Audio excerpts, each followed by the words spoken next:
आज हम जिस टॉपिक के ऊपर बात करने वाले हैं वो टॉपिक हमारा क्या है जी, जो रेट ऑफ रिएक्शन है या रेट से रिलेटेड अपने को क्या करना है जी, क्वेश्चन करने हैं उस चीज़ के ऊपर। क्वेश्चन के साथ डील करें, किस टाइप के क्वेश्चन आते हैं जी। अभी तक अगर हम बात करते हैं रेट की, रेट आपने दो टाइप का पढ़ा जी। एक कौन सा पढ़ के आए हो जी, एवरेज रेट, और दूसरा कौन सा पढ़ा था, इंस्टेंटेनियस रेट पढ़ा था।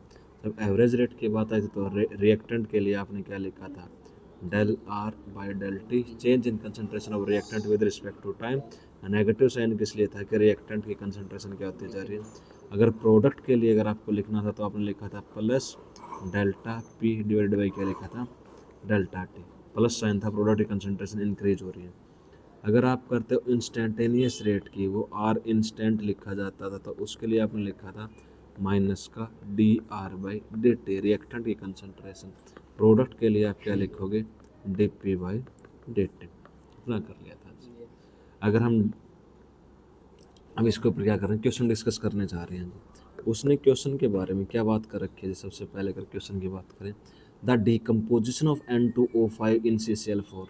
वो क्या करता है, जब डिकम्पोजिशन की बात करता है, और डिकम्पोजिशन की बात भी किस तरह से कर रहा है कि उसने एक बिकर लिया जी, ठीक है।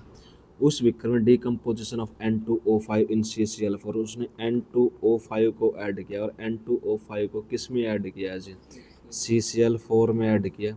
हमने ये सॉल्यूशन लिया और ये सॉल्यूशन किसका था जी, CCl4 का था। इसमें ऐड किसको करते हैं, N2O5 का। जैसे हम N2O5 को ऐड करते हैं, N2O5 हमारा क्या हो जाता है, डिसोसिएट हो जाता है। रिएक्शन को बैलेंस करने के बाद N2O5 बनता है क्या आपके पास, 4NO2 प्लस क्या जी, O2। ये रिएक्शन लिखते हैं। टेम्परेचर कितना रखा, 318 Kelvin, has been studied by the monitoring the concentration of N2O5 in the solution. Initially the concentration of N2O5 is, initial जो concentration थी उसको क्या मान रहे हैं, C1 से रिप्रेजेंट करते हो, कितने थे, 2.33 आपके पास क्या जी, मोल पर litre. And after 184 minute, time आपके पास स्टार्टिंग कहाँ से हुआ होगा, जीरो से, ठीक है जी। और टाइम जब आपने कुछ टाइम बाद अगर रिएक्शन देखना तो कितने पर देखोगे जी आप, 184 मिनट के बाद इट रिड्यूस, वो कितनी रिड्यूस हो जाती है जी, 2.08 मोल पर लीटर। द रिएक्शन रिएक्शन देखिए, calculate the average rate of the reaction. क्या कैलकुलेट करना है, एवरेज रेट। एवरेज रेट आप क्या लिखोगे जी, आर एवरेज लिखते हो, माइनस का C2 माइनस C1 और T2 माइनस क्या, T1 आपके पास यही है जी। क्या लिखा उसने, ये लिख दिया, 1/2 आपके पास स्टोस्टोमेट्रिक कोएफिशिएंट से डिवाइड कर दिया। क्या लिख रहा है, average rate, change in concentration N2O5 with respect to time 2.08। Solve करने के बाद क्या वैल्यू आती है आपके पास, मोल पर लीटर पर मिनट में। ये किस में पूछ रहा है सारी बातें, हावर में भी, मिनट में भी, और सेकंड में भी। तो आपने किस में कैलकुलेट कर दी, मिनट में। आवर में कन्वर्ट करने के लिए पर मिनट आपके पास, मिनट को किस में कन्वर्ट करोगे, हावर में आपके पास कर सकते हो जी। फिर हावर्स, ये हावर्स में कन्वर्ट कर दी, फिर किस में, सेकंड में तो हर एक डाटा प्रोवाइड कर दिया, कन्वर्ट करने आते सारी चीज़ें आपके पास। मिनट में 60 सेकंड, और सारे ये तो सबको पता है आपके पास, कोई बात ही नहीं। फिर उसने क्या पूछा, what is the rate of production of NO2 during this period.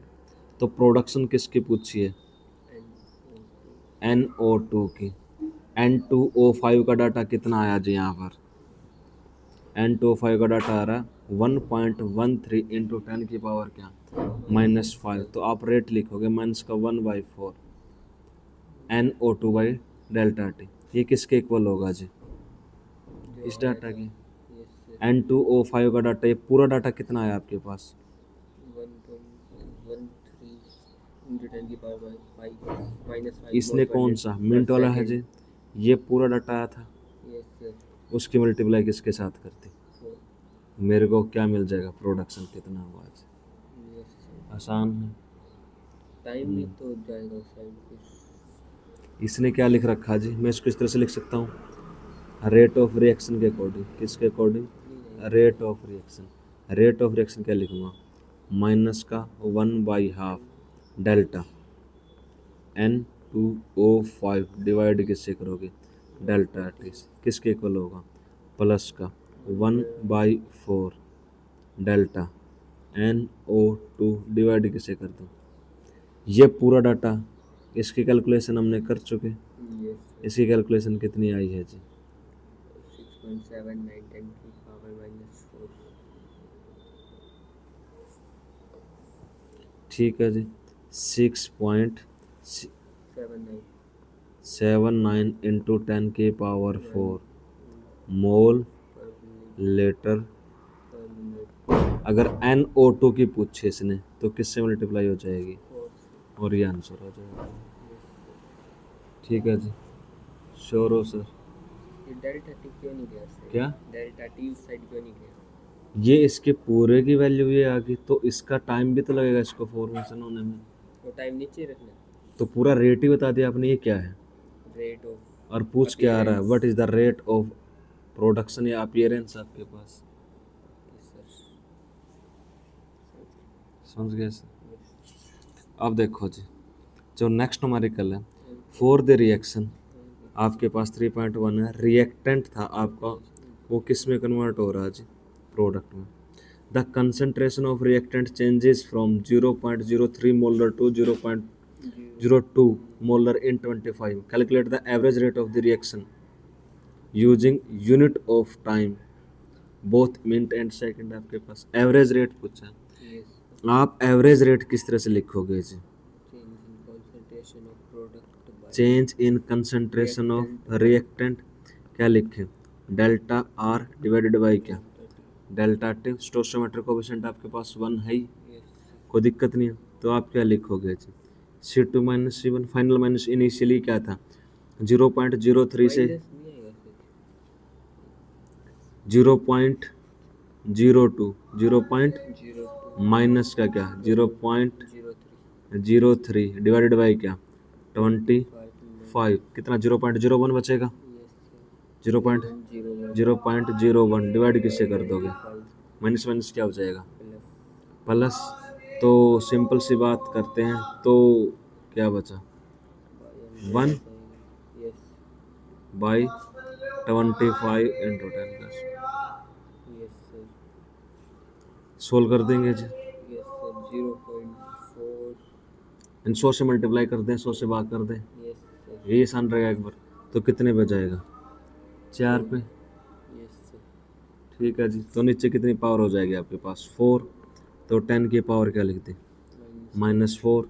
Unit क्या आएगी, मोल पर लीटर, मिनट में है तो क्या लिखते हैं, मिनट में। अब ये मिनट में आया है, मिनट से अगर किस में कन्वर्ट करना है, सेकंड में, तो किस से मल्टीप्लाई कर देंगे, 60 से क्या कर देंगे, मल्टीप्लाई कर देंगे। ठीक है जी, और हावर में कन्वर्ट करने के लिए क्या कर देंगे, 60 से क्या कर देंगे, डिवाइड कर देंगे। 3.2 लिखा कैसे जी आपने, 2A से किसकी फॉर्मेशन हो रही है जी, पी की। पूछा क्या, रेट ड्यूरिंग दिस इंटरवल, तो रेट लिखे या रेट ऑफ रिएक्शन लिखे, क्या लिखा जाएगा, माइनस का 1/2, क्या लिख दें, डेल A बाई क्या, डेल टी। ठीक है जी, अब क्या लिखा जी, माइनस का 1/2, चेंज इन डिक्रीज हुआ कहाँ से, 0.5 से 0.4, तो क्या लिखे 0.4 माइनस का 0.5 डिवाइडेड बाई क्या 10, कितना बचेगा आपके पास 0.1/20, कितना आ जाएगा 0.05, 0.005 मोल पर लीटर पर मिनट आपके पास। ठीक है जी, डन। अगर पूरी यूनिट अच्छे से लिखें, मोल लीटर इनवर्स मिनट इनवर्स। ठीक है जी, एक दो क्वेश्चन अगर और डिस्कस करना चाहें तो क्या लिख रखा, ये N2O5 वाला एक्सपेरिमेंट, ये दोबारा से क्वेश्चन आ गया हमारे पास, ये तो NCERT का। इसमें क्या पूछा, रेट ऑफ फॉर्मेशन ऑफ क्या, देखो इसको भी डिस्कस कर ही लेते हैं आज। एक एक चीज़ के ऊपर फोकस करेंगे इस क्वेश्चन में। उसने क्या बोला जी? The rate of for reaction is the concentration of NO2 increased by this in 4 seconds.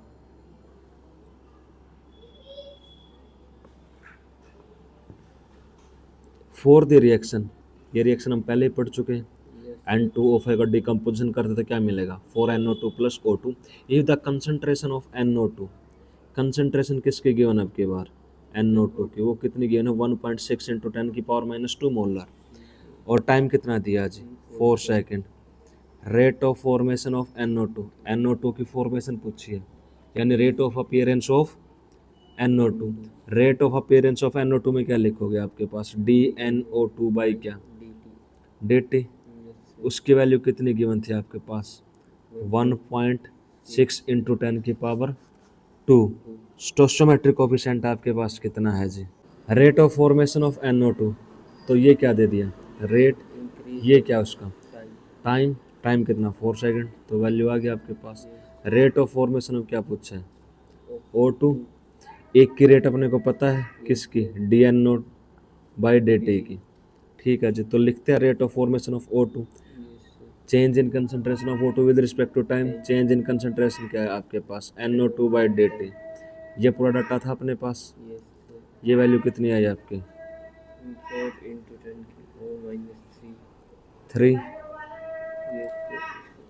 अब ये सारा डाटा आ चुका था हमारा इतना, लेकिन इसने rate of formation of O2 rate of reaction से फाइंड कर रहा है। क्या जी? Rate of reaction. अगर रेट ऑफ रिएक्शन से फाइंड करेगा, दोनों स्टोइकोमेट्रिक कोएफिशिएंट लिखेंगे। अपने पास कितना का डाटा था जी? DNO By DT.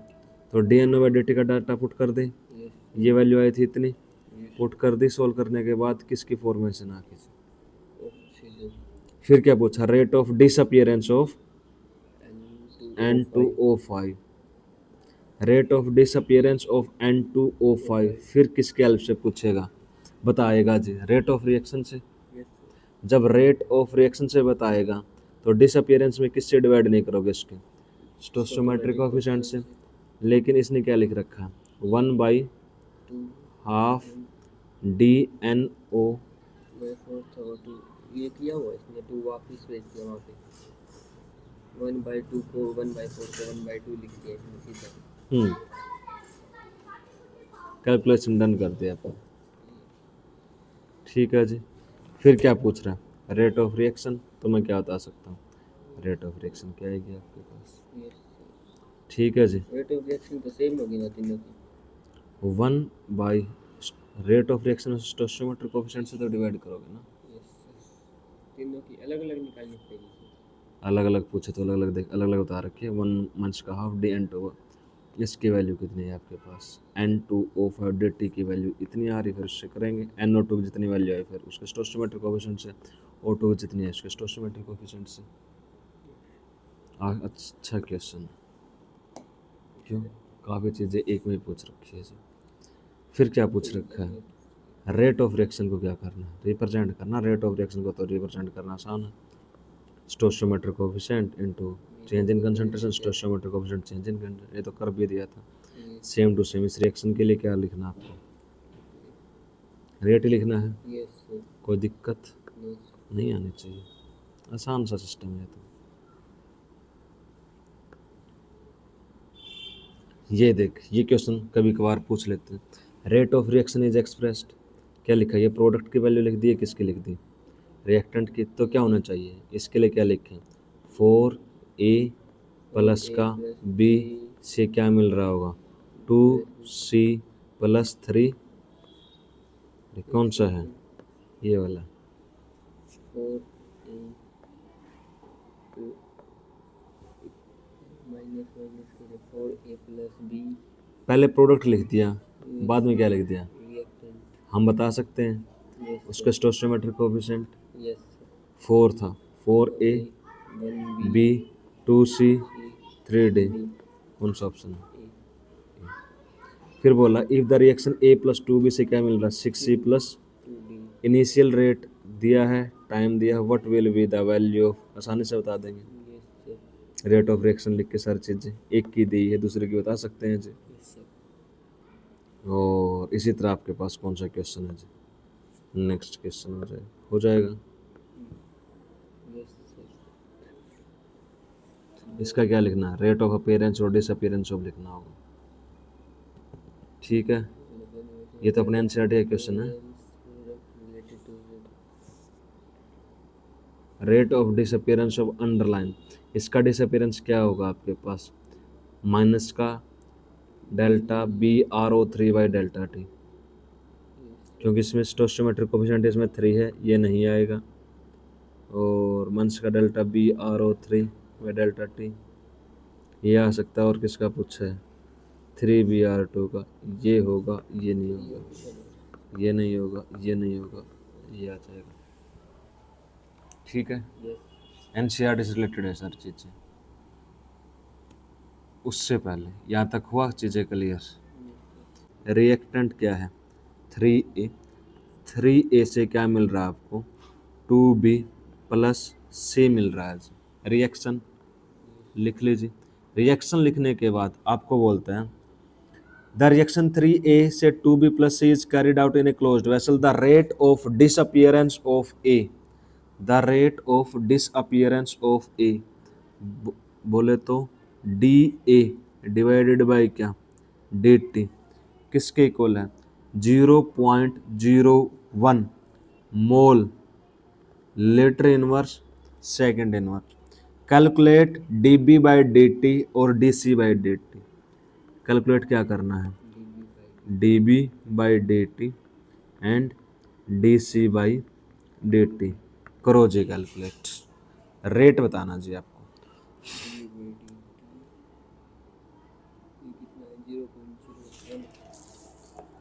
तो इसके लिए आप क्या लिखोगे जी?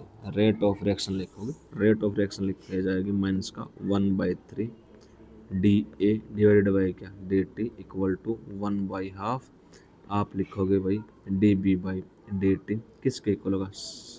प्लस का निशान और C कुछ भी नहीं तो 1/1 DC बाई DT।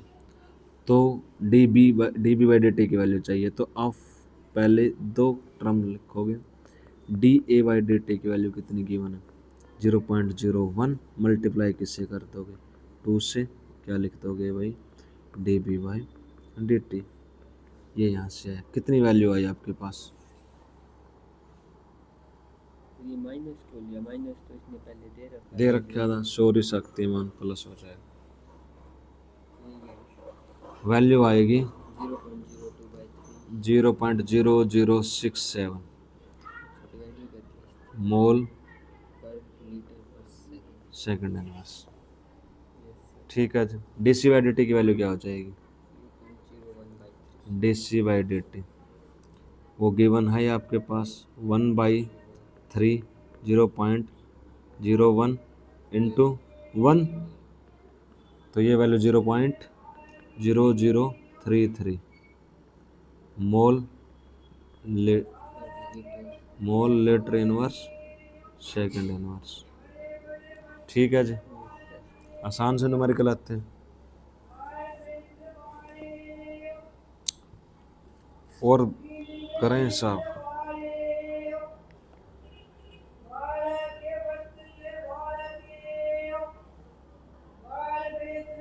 आसान से है, इसी टाइप से न्यूमेरिकल आएंगे। देख ही लें एक बार। वही रेट ऑफ अपीयरेंस ऑफ ए पूछ लिया, डिसअपीयरेंस ऑफ ए पूछ लिया, नॉर्मल से न्यूमेरिकल है।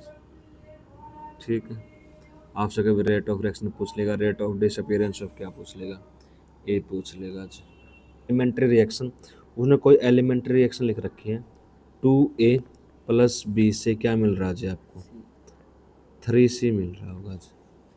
ठीक है, उसने पूछा है the rate of appearance of C at time T।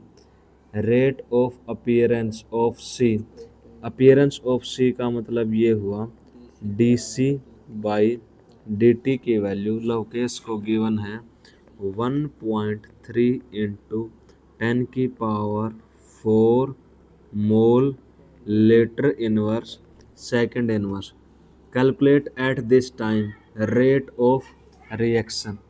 Rate of reaction find करना है। रेट ऑफ रिएक्शन आप कैसे लिखोगे जी? माइनस का 1/2 dA/dt माइनस का 1/1 dB/dt किसके इक्वल होगा? 1/3 dC/dt।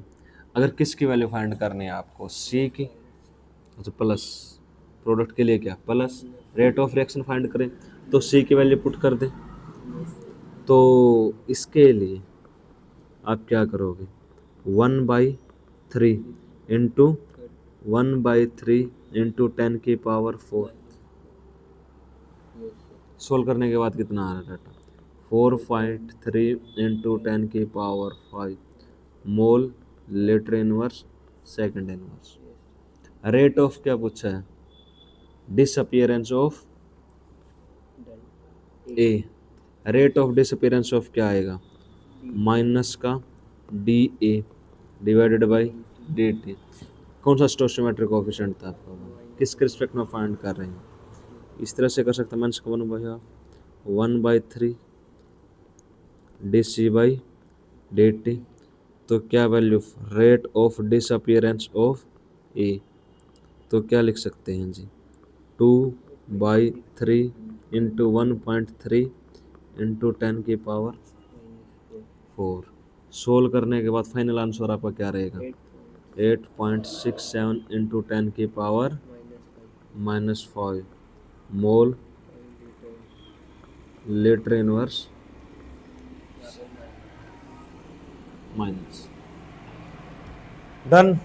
आसान सा है बिल्कुल। अब जिस चीज के बारे में आपको बात करनी है, आपने रेट ऑफ रिएक्शन पढ़ लिया, अब रेट ला डिस्कस करोगे जी। आप क्या बात करोगे? रेट ला होता क्या है उसके बारे में आपसे सारी बातें करनी है जी। जो अब आपके पास रेट ऑफ रिएक्शन है जी, या आप क्या पढ़ के आए हो? रेट पढ़ के आए हो। ये किसके ऊपर डिपेंड करता है साहब? कंसंट्रेशन ऑफ रिएक्टेंट के ऊपर तो डिपेंड करता ही है, साथ के साथ टेम्परेचर, और अगर प्रेशर गिवन है तो प्रेशर के डिपेंडेंट होता है जी। ठीक है, अब आपको क्या पढ़ना है? रेट पढ़ना है जी। रेट किसी भी रिएक्शन के लिए। अब आप जो नई टर्म पढ़ने जा रहे हो, डिस्कस करेंगे, उसको क्या बोला जाता है जी? रेट ला बोला जाएगा जी, या रेट एक्सप्रेशन बोला जाएगा जी। रेट एक्सप्रेशन या क्या बोल दो जी, रेट की क्या होगी? इक्वेशन होगी। सभी का मतलब आपके पास क्या है? एक ही। आप लॉ ऑफ मास एक्शन पढ़ के आए होगे जी केमिकल इक्विलिब्रियम में। हम कोई भी एक हाइपोथेटिकल रिएक्शन कंसिडर कर रहे हैं जब हम क्या पढ़ रहे हैं? रेट ला पढ़ रहे हैं जी। ओके, आपने कोई एक हाइपोथेटिकल रिएक्शन कंसिडर की, उसमें हमने बोला N1A प्लस N2B था, उससे आप प्रोड्यूस कर रहे हो M1C प्लस क्या M2D। एक हाइपोथेटिकल रिएक्शन है जी, हाइपोथेटिकल रिएक्शन आपने कंसिडर की Na। अब आपको बड़े अच्छे से पता होगा जो N1 and N2 and M1 and M2 क्या है जी? स्टोइकोमेट्रिक कोएफिशिएंट है जी, स्टोइकोमेट्रिक कोएफिशिएंट। आप इनको किसके साथ डील नहीं कर सकते? आप ये नहीं बोल सकते कि ये मोल्स ऑफ क्या है, रिएक्शन के मोल्स होंगे, स्टोइकोमेट्रिक कोएफिशिएंट। और आपको पता है जो स्टोइकोमेट्रिक कोएफिशिएंट है वो वैल्यू पॉजिटिव भी हो सकती है और नेगेटिव भी हो सकती है, दोनों हो सकती है जी।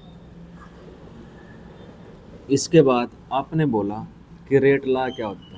रेट ला कहता है अगर मैं किसी रिएक्शन का रेट फाइंड कर रहा हूँ, रेट डायरेक्टली प्रोपोर्शनल किसके होता है?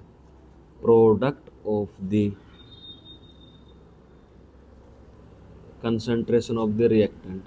आप रिएक्टेंट लोगे जी, क्या लोगे? रिएक्टेंट। रिएक्टेंट की कंसंट्रेशन का प्रोडक्ट उनकी मल्टीप्लाई करोगे raised to the power of their stoichiometry coefficient आपके पास। वो क्या होता है जी? डायरेक्टली प्रोपोर्शनल होते हैं जी। रेट लॉ के अकॉर्डिंग। रेट डायरेक्टली प्रोपोर्शनल किसके? कंसंट्रेशन की पावर उसके स्टोशियोमेट्रिक कोफिशिएंट के पास। इतनी बात आई समझ में? जब हम प्रोपोर्शनलिटी के साइन को क्या करते हैं? रिमूव करते हैं, ठीक है। वो हमने यहाँ पर n1 प्लस n2 लिख दिया। वो जर्नली इसको क्या लिखता है? रेट डायरेक्टली प्रोपोर्शनल किसके लिखता है? ए की पावर x और b की पावर क्या लिखता है जी? y। और वो पता है एक बात क्या बोलेगा? जो x एंड y है वो मे और may not be equal to n1 और n2। ये इसके इक्वल हो भी सकता है और नहीं भी हो सकता है जी। और जब प्रोपोर्शनलिटी के साइन को हटाते हो तो रेट लिखा जाएगा कि ए की पावर क्या x और b की पावर क्या y। के क्या? के को बोला जाता है रेट कांस्टेंट आपके पास, ठीक। एक बार डेफिनेशन पढ़ा दी जाए रेट लॉ की, क्या आती है? जब रेट लॉ की डेफिनेशन की बात आती है तो वो बोलता है कि मैंने कोई भी एक हाइपोथेटिकल रिएक्शन कंसिडर की ए प्लस बी सी सी और डी टी सी। फिर बोलता है कि जो आपके पास ए बी और C D stoichiometric coefficient of the reactant and product. फिर क्या बोला? डायरेक्टली प्रोपोर्शनल ए की पावर एक्स और बी की पावर वाई। फिर भी बात बोल रहा है एक्स और वाई मे और may not be equal to A and B. आपके पास के आपके पास कांस्टेंट है। फिर इसने क्या कर दिया? डिफरेंशियल फॉर्म में लिख दिया। ये रेट लॉ के अकॉर्डिंग ये डिफरेंशियल रेट इक्वेशन, इस इक्वेशन क्या बोला जाता है? Differential rate equation. के क्या था? Rate constant. अब बोलता है रेट लॉ, ये डेफिनेशन लिखेगा जब एग्जाम में लिखनी होगी। Rate law is the expression in which reaction rate is given in term of molar concentration of the reactant with each term raised to some power which may or may not be same as that the stoichiometric coefficient of the reacting species in a balanced chemical equation। आपके पास बकवास सी definition हो गया ना, याद ही नहीं होगी। अगर याद नहीं होगी तो इसको आसान वे से किस तरह से लिखेगा जी? सारी बातें समझ में आ गई? रेट क्या है? रिएक्टेंट की कंसंट्रेशन का क्या है? प्रोडक्ट है। रिएक्टेंट की कंसंट्रेशन क्या है? Raised to the power of the stoichiometric coefficient which may और मे नॉट बी इक्वल। क्या आप स्टोइचियोमेट्रिक कोफिशिएंट तो बोल दिया, लेकिन हम क्या बोल रहे हैं? एक्स और वाई है, वो स्टोइचियोमेट्रिक कोफिशिएंट के इक्वल हो भी सकता है और नहीं भी हो सकता है। मैथमेटिकल ट्रीटमेंट की तरह इसकी डेफिनेशन बनाकर क्या लिख सकते हैं? लिख सकते हैं जी। रेट लॉ क्या बोलता है जी? दूसरी इसने क्या लिख दी? डिफरेंशियल रेट इक्वेशन लिखते हैं। डिफरेंशियल रेट इक्वेशन में क्या बोलता है? जो आपके पास d r by D t किसके इक्वल होगा? के ए की पावर एक्स और बी की पावर क्या वाई। इसको क्या बोल दिया गया? डिफरेंशियल रेट इक्वेशन बोल देता है। आई इतनी बात समझ? यहाँ तक आपको कोई भी बात पूछनी हो? इसमें एक की वैल्यू गिवन होगी। के का तो अभी जिक्र करना, के का तो रहने दे, एक बार काफ़ी बातें बताऊंगा। ये इसकी इक्वल क्यों नहीं है? किसके? इसके एक्स वाई और n1 n2 वो इक्वल हो भी सकते हैं। जो आपके पास रेट है, रेट आपके पास एक्सपेरिमेंटल डाटा। रेट कैसा? Experimental data. ये आपके पास रिएक्शन क्या है? थ्योरेटिकल डाटा होगा। किसी भी रिएक्शन का जब हम आगे पढ़ेंगे ऑर्डर ऑफ रिएक्शन, कोई चीज़ दूर से लगेगी कि हाँ रिएक्शन इतने ऑर्डर के इतने टाइप की है। जब आगे पढ़ेंगे तो इस बात का जवाब आपको मिल जाएगा कि मैं इसके इक्वल क्यों नहीं लिख रहा। थोड़ा टाइम लगेगा, एक दिन का। आप फिलहाल क्या किसके साथ डील कर रहे हो? आप बोलोगे जो रेट है कैसा डाटा है? एक्सपेरिमेंटल। कैसा डाटा नहीं है? रिएक्शन की किसके ऊपर डिपेंड करता है? एक्सपेरिमेंटल फैक्टर के ऊपर। Note rate of reaction in term of concentration of reactant is known as rate law. In this expression, rate of reaction is proportional to the product of molar concentration of reactant with each term raised to the power or exponent that has to be found experimentally. ये थोड़े आसान सी लग रही है, ये कर लेना है ना। Yes sir. वो एनसीईआरटी की डेफिनेशन है, ये भी मान लो थोड़ी सी, वरना अपने वाली डेफिनेशन देख, मल्टीप्लाई करके raised to the power their stoichiometric coefficient लड़ले रुके। केमिकल इक्वेशन है, जैसे आप क्या लिख दो जी, H2 प्लस I2 से क्या मिल रहा है जी, 2HI। तो इसके लिए आप क्या लिखोगे, इसके लिए रेट क्या होगा, K H2 की पावर क्या 1 और I2 की पावर क्या 1। मैं अभी आपको काफ़ी सारी बात बताऊंगा, फिर तो पूछे ऐसा क्यों हुआ, फिर मैं बोल दूँगा एक्सपेरिमेंटल डाटा, मैं बात खत्म करता है बात पे। ठीक है सर, समझे? कोई और बात आपको इससे रिलेटेड पूछनी है? नहीं पूछनी? अपना ये पढ़ के आएगा रेट, अब क्या पढ़ा फिलहाल, जैसे इस ये NO प्लस O2, तो क्या लिखा जाएगा यहाँ पर, अगर वो रेट की बात करेगा, के NO का क्या स्क्वायर, O2 की पावर क्या लिख देगा 1 लिख देगा। ये इसने क्या लिखा, डिफरेंशियल रेट इक्वेशन आपके पास। इसी तरह ये लिख रखी है rate law of any reaction can not be predicted balance.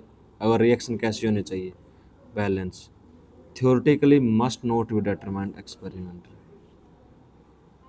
मतलब रिएक्शन बैलेंस करनी पड़ेगी, रिएक्शन बैलेंस करनी पड़ेगी, विदाउट रिएक्शन को बैलेंस करे मैं नहीं लिख सकता जी। इतनी बात आई समझ में? आज मास्टर जो पढ़ के आया था वो मास्टर ने सारा ज्ञान फेल दिया है, बाकी बातें कल करेंगे साहब। ठीक है जी, मैं आपके पास से भेज देता हूँ।